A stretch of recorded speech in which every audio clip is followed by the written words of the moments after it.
Assalamualaikum warahmatullahi wabarakatuh, teman-teman semuanya. Perkenalkan, saya Iva Askia. Selamat datang di Ruang Tengah, persembahan dari cariustad.id.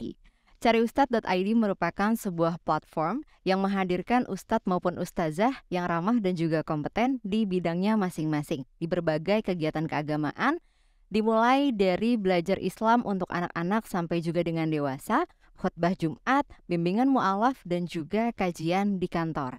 Nah, teman-teman, sejalan dengan semangat wasatiyah yang berada di tengah, cariustad.id senantiasa mengajak teman-teman semuanya untuk belajar kritis mengenai topik-topik dengan narasumber-narasumber yang sangat amat luar biasa.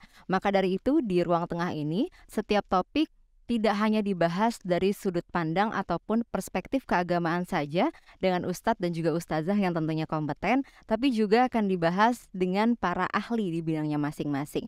Nah, kali ini teman-teman kita akan membahas satu topik yang banyak sekali ditanyakan oleh teman-teman semuanya pada fitur Tanya Ustadz pada platform cariustad.id, yaitu mengenai frugal living atau hidup minimalis. Nah, tentunya saya tidak sendirian, saya ditemani oleh dua narasumber kita yang sangat luar biasa. Saya sapa terlebih dahulu. Pertama yaitu ada Ustadz Muhammad Asgar Muzaki LCMAG dari cariustad.id. Assalamualaikum warahmatullahi wabarakatuh, Ustadz Asgar. Waalaikumsalam warahmatullahi wabarakatuh, Mbak. Oke, dan teman-teman semuanya, narasumber kita selanjutnya yaitu ada Mbak Likwina Hananto selaku Lead Financial Trainer dari QM Financial. Teman-teman, QM Financial ini merupakan perusahaan yang bergerak di bidang pelatihan dan juga edukasi di bidang literasi finansial yang berdiri sejak 2003 dengan misi Financial Education for All, begitu ya. Dan teman-teman, QM Financial ini juga secara reguler mengadakan kelas-kelas untuk finansial. Jadi untuk teman-teman yang tertarik untuk mengikuti kelasnya, silahkan follow Instagram dari QM Financial di @qmfinancial di QM_financial gitu ya. Kita sapa dulu. Assalamualaikum warahmatullahi wabarakatuh, Mbak Wina. Oke, teman-teman, kita akan membahas satu topik yang sangat amat ramai diperbincangkan saat ini begitu ya di kalangan anak-anak muda maupun generasi-generasi yang lainnya begitu mengenai frugal living atau hidup minimalis. Nah, saya mau ke Ustadz Asgar dulu nih. Ustadz Asgar, dari sudut pandang dan juga kacamata syariat agama Islam, sebetulnya Islam itu menganjurkan atau tidak sih hidup minimalis itu? Nah, terima kasih Mbak Iva. Kalau definisi dari frugal itu adalah sederhana, kemudian tidak banyak bahasanya, tidak Gak banyak mau gitu ya. gitu ya. Gak banyak mau. Itu pasti tercantum dalam banyak beberapa hadis dan ayat-ayat Al-Quran gitu. Tapi gini, hidup minimalis itu bakal menjadi keren dan relevan kalau itu udah menjadi sebuah pilihan, sebuah kesadaran. Artinya apa? Kalau ada orang nih yang udah dengan seluruh daya upayanya berusaha untuk sampai di titik dia mana dia bisa surplus harta gitu ya. Kemudian dia memutuskan untuk hidup lebih minimalis. Ini yang keren. Barangkali karena semangat tadi ya, takut dihisap oleh Allah Subhanahu wa taala gitu kan, kelamaan dihisapnya. Dia peduli dengan environment-nya, dia peduli dengan ekologi lingkungannya gitu. Ini luar biasa. Tapi jangan sampai konsep frugal living ini dipelintir oleh kaum rebahan yang mereka nih belum ngapa-ngapain gitu, terus ngerasa bahwasanya hidup dia yang pas-pasan nih, saya frugal living gitu. Ini nggak benar gitu. Karena Rasulullah SAW pernah bersabda, al-mu'minul qawi ahabbu ilallah minal mu'minid dhaif. Muslim yang kuat itu lebih disukai daripada muslim yang lemah. Ketika seorang itu udah punya financial freedom gitu ya Mbak ya, dia pasti bakal mikirin permasalahan yang lebih besar dari dirinya gitu. Makanya minimalis boleh, tapi kalau itu udah menjadi pilihan.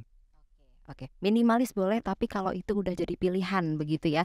Jadi jangan bangga kalau jadi kaum rebahan terus bilang, aduh saya frugal living nih. Jangan bangga teman-teman ya. Oke, nah ini frugal living atau hidup minimalis ini juga banyak disalahartikan oleh orang-orang ya. Saya mau ke Mbak Wina kalau ini ya. Sebetulnya sama atau tidak nih hidup minimalis atau frugal living dengan pelit? Bilang aja pelit ya. Iya. Ada yang membedakan. Jadi tadinya saya juga berpikir apa sih maksudnya frugal living tuh nggak beli itu gitu ya. Ternyata jadinya persis tadi kata Ustadz Asgar harus menjadi sebuah pilihan.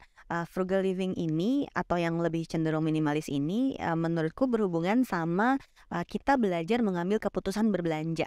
Waktu kecil kan kita semua diajarin nabung ya, tapi tidak semua waktu kecil tuh diajarin berbelanja. Padahal kalau punya uang, nabung aja nggak bisa kalau nggak tahu cara belanja. Keburu habis uangnya karena dia nggak tahu cara belanja. Jadi ini berhubungan dengan kemampuan kita mengambil keputusan saat mau mengeluarkan uang. Nah ini menarik banget. Jadi misalnya kalau ada sepatu yang harganya 300.000 dibandingkan sepatu yang harganya 1,5 juta, mana yang mau kamu ambil? Otak kita itu cenderung karena dari kecil diajarin hemat, hemat, hemat gitu ya. Di kepala kita ya udah ambil yang 300.000. Padahal lupa belum tentu yang 300.000 ini bertahan lama. Kalau ternyata dia kualitasnya bagus bertahan lama, ya bagus dong. Tapi gimana kalau si 300.000 ini tiap 3 bulan rusak sehingga kita harus beli baru? Check out lagi jadi. Check out lagi dong ya. Artinya kan jangan-jangan dalam waktu 9 bulan dia udah ngeluarin 900.000 karena dia harus beli sepatunya 3 kali.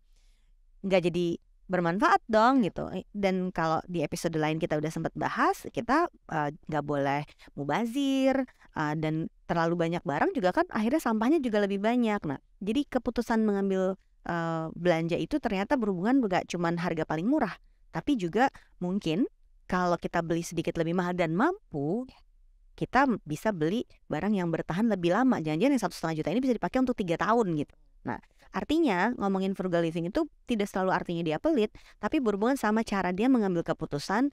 Dia mungkin akan menahan diri untuk beli barang yang sedikit lebih mahal tapi kualitasnya bisa lebih lama untuk dipakai gitu. Ya, betul sekali. Jadi kita harus nabung banyak tapi belanjanya juga harus mindful begitu ya Mbak ya gitu. Harus lebih Segala wise. dibeli karena senang aja belanja Iya. gitu. Itu sebenarnya yang harus kita waspadai. Iya, betul sekali. Itu kata ibu saya kayak gitu Mbak. Oke, saya mau ke Ustadz Asgar lagi ya. Ustadz Asgar, bagaimana konsep dan juga contohnya supaya kita tuh nggak dibilang pelit gitu kalau misalkan kita menerapkan gaya hidup minimalis ini, frugal living. Terima kasih Mbak Iva. Jadi teladan kita itu kan Rasulullah SAW. Beliau itu orang yang paling sederhana, orang yang paling kerasan dengan hidup daripada tokoh-tokoh perjalanan yang kita tahu lah gitu sebagai umat Islam gitu ya.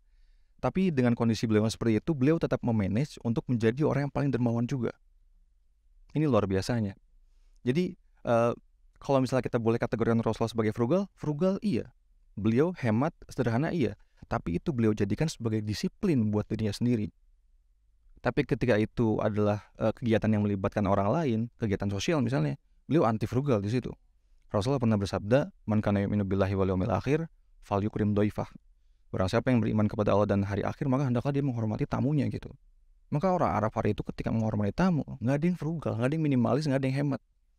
Kalau ada tamu 2, potongin kambing 2, luar biasa. Di ayat lain dalam Al-Quran Allah juga berfirman, "Idza huyyitum bitahiyatin fahayyu bi ahsana minha aw rudduha." Kita itu kalau ngasih ke orang, sesuaikan sama standar masyarakat di situ. Kalau emang kita mampu, sanggup, kasih yang lebih, tingkatin lagi, upgrade. Kalau boleh kasih contoh Mbak Wina, Mbak Ivo boleh ya? Di kampung saya misalnya kalau kita lagi ngundang masyarakat buat pengajian gitu kan, walimahan, itu ada snack box-nya kan ya. Kita Berkat gitu ya. berkat nasi berkat. Ini snacknya Bu. Snacknya, Belum snacknya. berkat ya. Belum berkat belum. Biasanya isinya tuh kan ya standar 5.000 lah. Yang gorengannya isi 2 gitu. Tapi kalau memang kita mampu, sanggup dan kita adalah orang yang berada di kampung tersebut, itu kita kalau mengganti box itu dengan harga 10.000, 15.000, ini bukan anti frugal menurut saya. Ini bukan orang yang boros, bukan orang yang anti hemat, tapi dia adalah orang yang sedang melaksanakan perintah Rasulnya. Kira-kira demikian. Betul sekali. Jadi intinya sebetulnya ya itu kembali lagi gitu. Kita menerapkan gaya hidup minimalis itu harus kalau seandainya kita punya budget yang berlebih, kita bisa ngerem diri kita, tapi kita nggak ngerem untuk orang lain begitu ya. Memberikannya tuh kita bisa lebih maksimal Beda ya begitu ya. ternyata ya. Iya, betul sekali. Oke, saya mau ke Mbak Wina lagi nih. Mbak Wina, kalau dari kacamata keuangan, hidup minimalis ini, gaya hidup minimalis ini lebih baik dijalankan atau ditinggalkan? Dan itu kenapa? Apa alasannya? Saya nggak ngelihat ada keburukan sih sebetulnya dari yang memilih tadi ya. Bukan karena lagi dalam kondisi ekonomi sulit, itu memang terkondisikan untuk minimalis gitu ya. Tapi mereka yang memang punya kelebihan kemampuan ekonomi yang lebih baik kemudian memilih seperti itu. Karena efeknya adalah dia jadi lebih mindful dan mungkin porsinya sudah dihitung berapa yang buat bersenang-senang, berapa yang untuk kebutuhan utama, dan berapa yang memang mau ditabungkan dan investasikan untuk masa depan. Termasuk juga kemampuan untuk bayar zakat dan sedekah. Menariknya adalah yang seperti ini seringkali ternyata juga ada hubungan sama lebih sadar pada lingkungan hidup. Nah, dan itu saya lihat tren yang sekarang banyak banget dilakukan sama anak muda ya. Dia lebih peduli sama barang yang dibeli, nggak beli terlalu banyak, beli yang terbatas aja karena nggak mau isi ruangannya penuh gitu. artinya kan lebih banyak sampah gitu. Nah ini menurut saya sangat baik, dan artinya banyak juga yang pada saat lu frugal apanya, barangnya mewah-mewah gitu ya. Oh enggak, misalnya punya ada yang koleksi jam tangan gitu ya. Ketika dia mau beli yang baru, dia tahu dia punya limit 10 misalnya, atau punya limit 5 atau punya limit 3. Kalau ada masuk satu harus keluar. Jadi itu dijual gitu supaya nggak menuh-menuhin barang. Jadi sebenarnya minimalis itu bukan berarti nggak punya apa-apa, bukan. Tapi dia menyusun batas, dan ini menurut saya sangat membantu dari sisi keuangan, tapi juga ternyata efek yang samping yang kita tidak sangka adalah lebih environmental friendly. Iya. Membatasi apa ya, lebih lebih bisa memanfaatkan apa yang kita punya, sebetulnya itu ya Intinya kan intinya. sebagai muslim adalah supaya kita lebih bermanfaat kan. Iya, betul. Manfaat kepada lingkungan ini yang kita sering lupa juga. Ya, betul sekali. Oke, saya mau kembali ke Ustadz Asgar ini. Ustadz, dari miskonsepsi nih antara hidup minimalis dengan kikir atau pelit gitu. Sejauh mana kita bisa membedakan antara hidup minimalis dan pelit atau kikir ini gitu? Ada bedanya nggak Bu, Mbak Bet? Tidak mau berbagi sama orang lain, sama membatasi apa yang dia belanjakan, pasti berbeda ya Pak Ustadz ya. Nah, dalam bahasa Arab kata pelit itu ada dua. Ada bakhil sama syuh. Dua terma ini gitu. Bakhil adalah orang yang nggak mau hartanya masuk ke mulut orang lain. Syuh adalah orang yang nggak mau hartanya masuk ke dirinya sendiri. Saking hematnya. Dan ini dua-duanya dicela dalam Al-Quran. Gak boleh berlebih-lebihan, harus di tengah ya. Harus balance gitu. Balance. Paling gampang emang pakai contoh kali Mbak Iva. Iya, silakan. Orang yang kalau misalnya mereka nggak mau jajan terus hemat, lantas beli barang-barang mentah sendiri gitu ya, masakan mentah sendiri, tapi disesuaikan nutrisinya, tetap ada karbo, protein sama serat ya.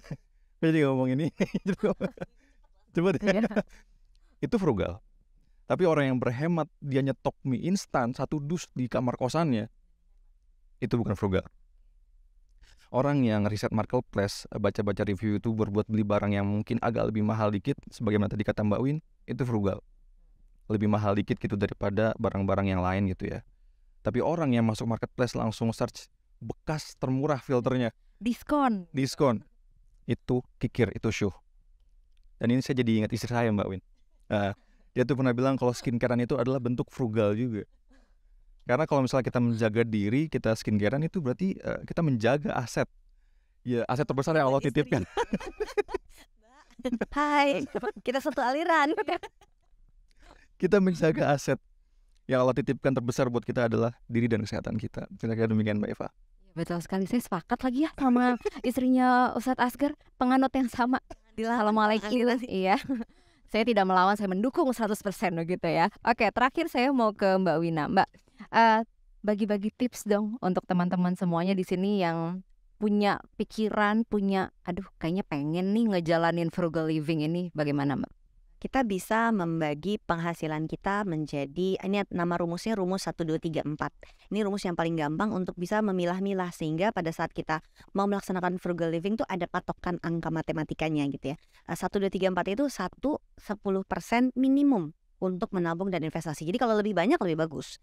Yang kedua adalah si 20% soal berfoya-foya yang hura-hura tanpa huru-hara tadi, maksimum 20%. Lalu yang ketiga adalah kemampuan mencicil utang. Karena punya penghasilan terbatas, maka cicilan utang pun harus dibatasi maksimal 30%. Diusahakan nggak lebih dari itu. Yang terakhir adalah biasanya 40-60% itu untuk kebutuhan kita yang memang wajib dimiliki untuk bisa operasional nih hidupnya. Nah, pada saat kita ngomongin frugal living, artinya kan membedakannya sama pelit ya. Di batas mana nih dari 1, 2, 3, 4 ini yang berlebihan gitu. Misalnya nabungnya bisa sampai 60%, tapi jadi nggak pernah punya baju baru, makan juga yang instan aja demi murah, itu namanya kikir gitu.